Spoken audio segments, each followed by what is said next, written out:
His interviews were videotaped by the police. Did you plan all along for Nisha to die? Nisha died on the pavement. You don't want to tell us what happened.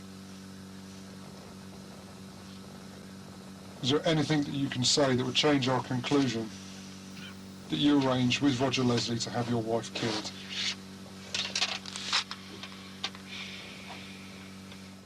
The man who had appealed for information only months earlier now refused to say a word. You still haven't told us anything. And this is your final opportunity to tell us.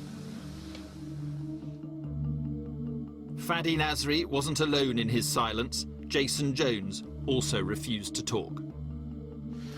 Did Nisha come down the stairs whilst you were there? Did she already have the knife at that point? No comment. Or did you have the knife? No comment. On February the 28th, 9 months after the murder, Fadi Nasri joined Roger Leslie, Jason Jones and Tony Emanuel and was charged with Nisha's murder.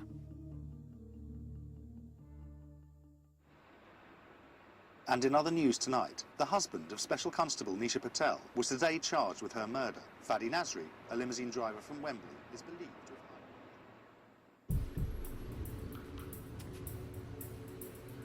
have... A year later, the trial took place. In a packed courtroom, Fadi Nasri took the stand. But when confronted with the evidence, his claims of innocence fell apart.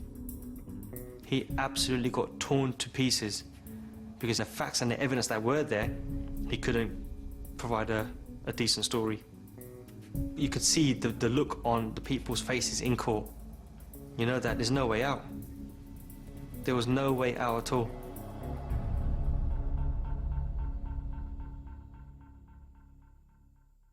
Fadi Nasri, the husband of policewoman Nisha Patel, was today found guilty of her murder. His co-accused, Roger Leslie and Jason Jones, were also convicted after a 4-month trial. See you soon, yeah? Tony Emanuel was acquitted of all charges, the jury believing his story that he knew nothing of the murder and had been hired simply as a driver.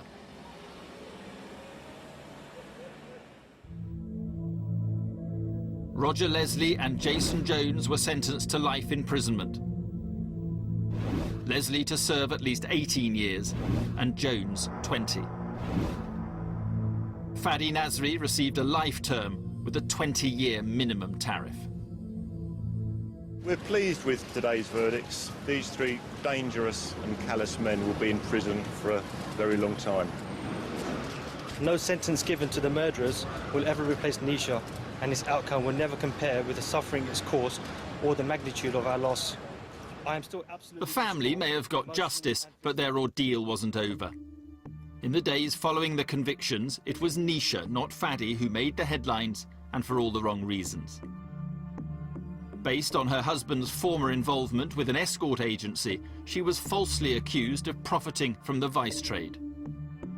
We did investigate Nisha's background as a matter of procedure, and she wasn't involved in any criminality, and certainly wasn't involved in any of the things that she was accused of by the media. The truth was more simple. 2 years before her death, Nisha had inappropriately used her police warrant card to help Fadi collect a debt owing to the agency. The Metropolitan Police fully investigated the matter, and she was given a very stern warning that it should never happen again under any circumstances. This single mistake was enough for some newspapers to sully her entire reputation. She became a special constable to help and support the community from crime. And what's happening now is that her memory is just being trashed with lies. She was dragged through the mud by the press. It was unfair. It leaves you with a bad taste in your mouth, really.